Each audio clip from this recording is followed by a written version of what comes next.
तो हेलो बच्चों, कैसे हैं आप लोग। आई होप आप लोग बहुत ही अच्छे होंगे और मेरा पिछला भी लेक्चर आपको काफ़ी शानदार लगा होगा। चलिए हम लोग चलते हैं अपने अगले लेक्चर पर। बट अगले लेक्चर को स्टार्ट करने से पहले जो भी हम लोग पीछे लेक्चर में पढ़े थे उसको एक बार रिवीजन कर लेते हैं। रिवीजन कर लेंगे तो काफ़ी सही रहेगा। जैसे आप लोग डेली खाना खाते हैं, क्यों खाते हैं कि हमारा शरीर बना रहा है, वैसे तो रिवीजन करने से क्या होगा, जो हम कल पढ़े रहेंगे वो आज भी वैसे ही बना रहेगा।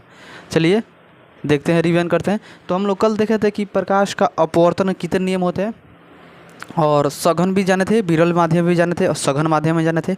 और प्रकाश का अपवर्तन का कितना नियम होता है, किसे कहते हैं, ये भी जाने थे। और कौन कौन नियम होते हैं वो भी जाने थे। दो नियम था, दोनों नियमों को अच्छे तरीके से जाने थे।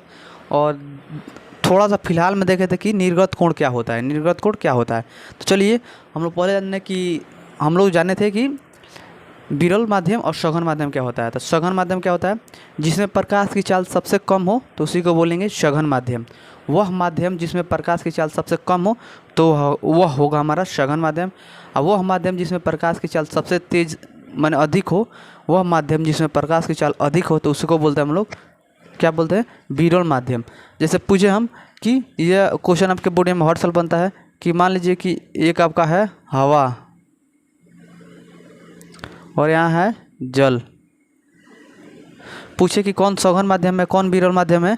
फिलहाल में इस दोनों के बीच में अंतर वो कहें कि कौन सघन है कौन विरल है, तो कहेंगे कि हवा सघन है और जल जो है विरल है। तो ऐसे आपका सघन विरल क्लियर होगा। चलिए, और पिछले वीडियो में हम काफ़ी शानदार तरीके से जाने भी थे कि कौन सघन होगा कौन विरल होगा।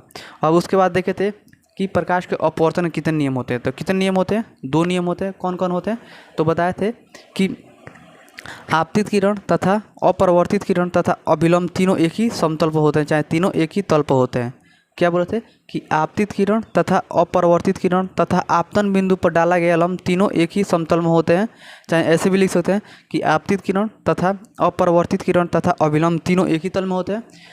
चाहे इस ऐसे भी आप बोल सकते हैं। ये आपका सही वाला देखा जाए तो मायने में यह है क्या कि आपतित किरण तथा अपरिवर्तित किरण तथा आपतन बिंदु पर डाला गया लंब तीनों एक ही समतल में होते हैं।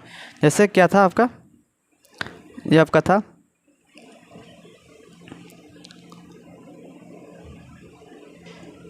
क्या है कि आपतित किरण तथा अपरिवर्तित किरण तथा आपतन बिंदु, ये आपका आपतन बिंदु पर डाला गया लंब तीनों एक ही समतल में होते हैं। यह हमारा पहला नियम था। और दूसरा नियम था कि आपतन कोण की जया और अपरिवर्तन कोण की जया के अनुपात एक नियतांक होता है। आपतन कोण की जया आपतन कोण की जया अपरिवर्तन कोण की जया का अनुपात एक नियतांक होता है। माने आपतन कोण जितना डिग्री का होगा उतना डिग्री का अगर आपका अपरिवर्तित कोण होगा वो मैंने उसका जो वैल्यू होगा एक नियतांक होगा। क्या होगा कि आपतन कोण की जया को हम लोग किससे डिनोट करते हैं, आपतन कोण की जया को हम लोग बोलते हैं साइन आई से। ये वाला कोण को हम लोग साइन आई से डिनोट करते थे, साइन आई। और ये वाला कोण को हम लोग किससे, साइन आर से, साइन आर। तो बोलते थे कि आपतन कोण की जया तथा अपवर्तन कोण की जया साइन आर का अनुपात एक नियतांक होता है। इनके बीच में अनुपात का मतलब होता है बाटा, माने एक नियतांक होता है। जैसे कि जितना एंगल आपका जो होगा ना, मान लीजिए कि आपका जो आपका आपतन कोण का एंगल जो है 2 है, तो इसका जो होगा एंगल 1 होगा।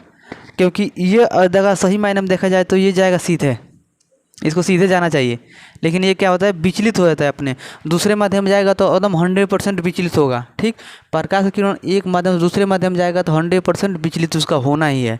तो ये विचलित होकर ऐसे आ जाएगा, चाहे विचलित होकर ऊपर की तरफ जा सकता है। तो मान लीजिए कि विचलित होकर नीचे की तरफ आया है। ठीक, तो ये बोलता है कि आपतन कोण की जया अपवर्तन कोण की जया का जो होता है, जो का अनुपात जो होता है एक नियतांक होता है। तो क्या होता है कि म्यू, जिसे म्यू द्वारा सूचित करते हैं, म्यू बराबर होता है साइन आई बटा साइन आर, तो 2/1।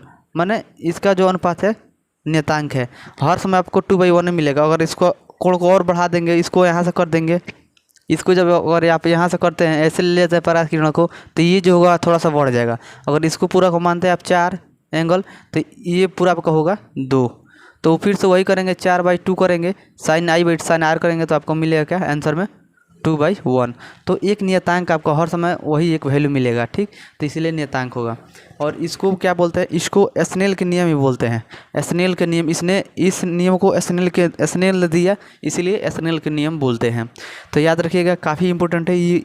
आपके बोर्ड में ऑब्जेक्टिव तौर पर पूछता है कि इसमें स्नेल का नियम है, तो जहाँ भी आपको आएगा sin I बटा sin R, वही आपका स्नेल का नियम होगा। तो याद रखिएगा, काफ़ी इंपॉर्टेंट बन जाता है। चलिए अब हम लोग देखे थे कि जब हम प्रकाश को एक कांच के टुकड़ा से होकर गुजारते हैं, जब हम प्रकाश को एक कांच के टुकड़ा से होकर गुजारते हैं, तो देखे थे कि जब हम प्रकाश के किरण को एक कांच के टुकड़े से होकर गुजारते हैं तो होता क्या है, हम आपसे बनाते हैं एक पॉइंट सा, काफ़ी इम्पोर्टेंट। मान लीजिए आपका कांच का टुकड़ा है,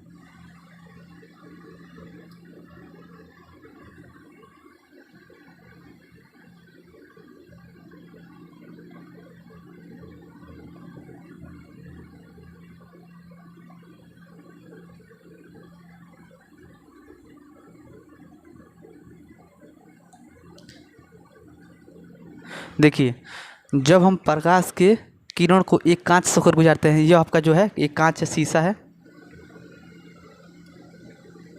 कांच से होकर गुजारते हैं, तो क्या होता है कि इसमें अपवर्तन होगा। क्या होता है, एक जिसका जो होगा इसके बीच में जो यहाँ पर, तो मान लीजिए आपका क्या है, अभिलंब है, ये तो आपका अभिलंब है, आप जानते ही हैं, यहाँ पर भी अभिलंब बनेगा, ठीक।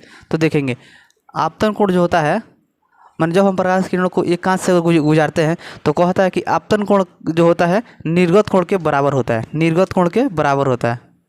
कैसे, तो ये आपका निर्गत कोण इसे बोलते हैं, इसको बोलते हैं निर्गत कोण, निर्गत कोण।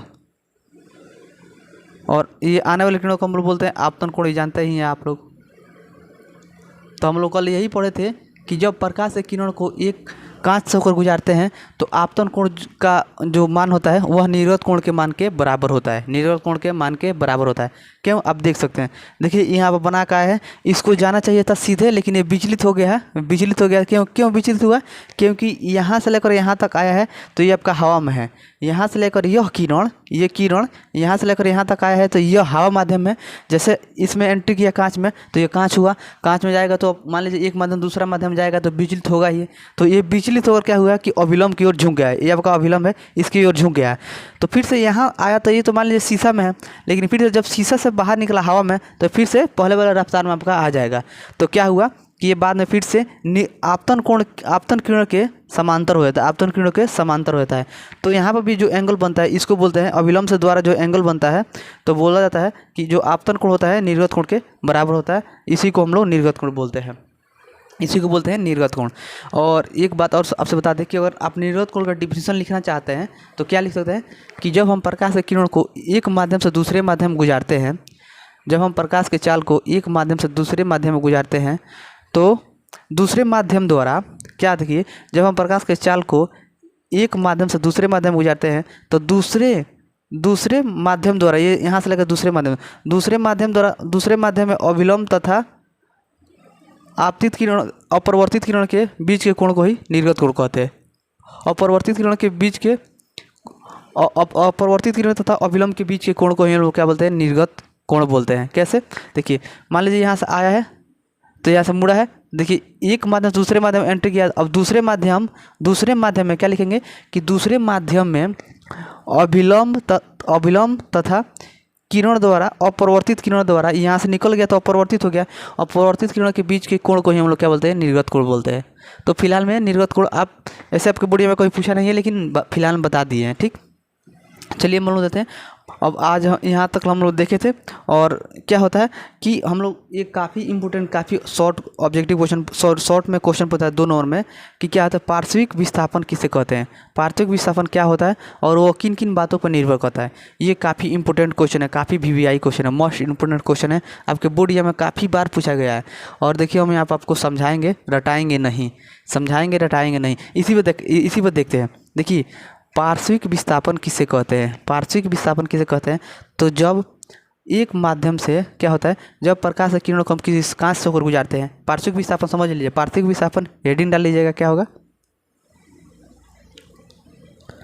पार्श्विक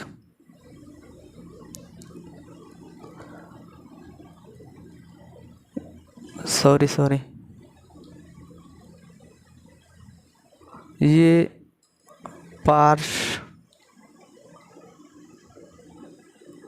पार्श्विक ऐसे ही लिखा जाएगा, पार्श्विक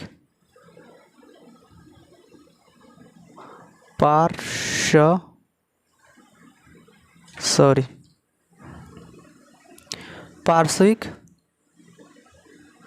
विस्थापन। पार्श्विक विस्थापन आप हेडिंग डाल लीजिएगा, काफ़ी इम्पोर्टेंट है ये, काफ़ी ज़्यादा ये आपका बोर्ड एग्जाम से काफ़ी ज़्यादा महत्वपूर्ण है, वीवीआई कर लीजिएगा। और पार्श्विक विस्थापन क्या होता है और ये किन किन बातों पर निर्भर करता है, ये काफ़ी इंपॉर्टेंट है और हम आपको समझाते हैं। देखिए कि पार्श्विक विस्थापन होता क्या है। देखिए पार्श्विक विस्थापन क्या होगा कि जब हम प्रकाश के किरण को, इसी पर समझा देते हैं कि जब हम प्रकाश के किरण को एक कांच से गुजारते हैं, तो क्या होता है कि देखिए पार्श्विक विस्थापन किसे कहते क्या है, पहले डिफिनेशन में लिखवा देते हैं। क्या होगा कि जब जो पार्श्विक विस्थापन होता है किसे कहते हैं, तो पार्श्विक विस्थापन किसे कहते हैं, तो ये आपको इसी पर समझा देते हैं। पार्श्विक विस्थापन जो होता है किसे कहते हैं, तो देखिए जो आपतित किरण है ना, ये जो आपतित किरण यहाँ से आई है और ये काल्पनिक रूप से हम बढ़ाए हैं, तो ये तो सीधे जा रहा है, ठीक। और ये निर्गत, यहाँ इस कोण को बोलते हैं निर्गत कोण, इस कोण को बोलते हैं निर्गत कोण, लेकिन इस किरण को बोलते हैं निर्गत किरण, तो क्या कहेंगे कि आपतित किरण को काल्पनिक रूप से बढ़ाया गया तथा निर्गत किरण के बीच के लंबवत दूरी को हम लोग बोलते हैं पार्श्विक विस्थापन। इसके बीच में जितना दूरी होता है ना, इसी को बोलते हैं पार्श्विक विस्थापन। क्या आपको समझ में आया पार्श्विक विस्थापन किसे कहते हैं? तो जानते हैं कि निर्गत किरण तथा आपतित किरण के बीच के जो लंबवत दूरी हो उसी को बोलते हैं क्या, पार्श्विक विस्थापन। तो लिख लीजिए पार्श्विक विस्थापन किसे कहते हैं, लिखिए जब हम प्रकाश के किरण को एक कांच से होकर गुजारते हैं, लिखिए जब हम प्रकाश के किरणों को एक कांच से होकर गुजारते हैं तो आपतित किरण को काल्पनिक रूप से बढ़ाया गया, आपतित किरण को काल्पनिक रूप से बढ़ाया गया तथा निर्गत किरणों के बीच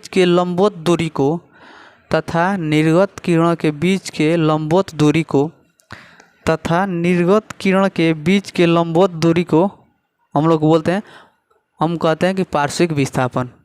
निर्गत किरणों के बीच की दूरी को पार्श्विक विस्थापन कहा जाता है। निर्गत किरणों के बीच की दूरी को पार्श्विक विस्थापन कहा जाता है। निर्गत किरणों के बीच के लंबवत दूरी को पार्श्विक विस्थापन कहा जाता है। तो ये आपका था पार्श्विक विस्थापन, और मुझे पूरा विश्वास है कि आपको पार्श्विक विस्थापन याद होगा और आप समझे होंगे। बेशक आप किसी को बता नहीं सकते, लेकिन डायग्राम बनाकर जरूर बता सकते हैं कि इसके बीच के में ही दूरी को ही पार्श्विक विस्थापन कहते हैं। ये रटा होगा ना, आप रटेंगे ना, अगर आप फिगर से नहीं समझते हैं, अगर रटते हैं तो कितना भी रटेंगे आप सुबह तक 100% भूल जाएंगे, लेकिन वही फिगर से आप समझेंगे तो काफ़ी दिन समय तक याद रहेगा आपको।